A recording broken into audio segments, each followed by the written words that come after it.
all procedural hi to you, and today's topic is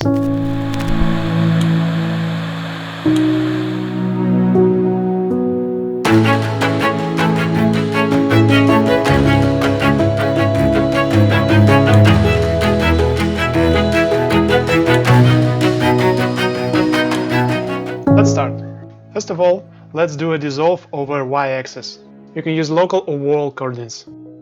Add an emissive edge.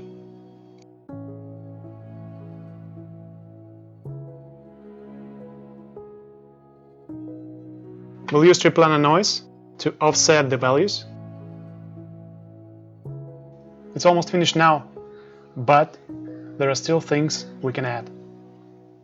For example, if we stop at a certain value, you can see that the fire is static.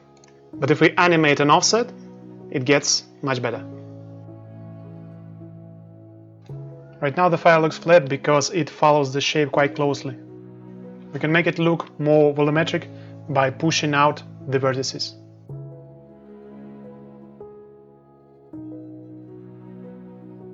As a final touch, add an ability to invert the dissolve.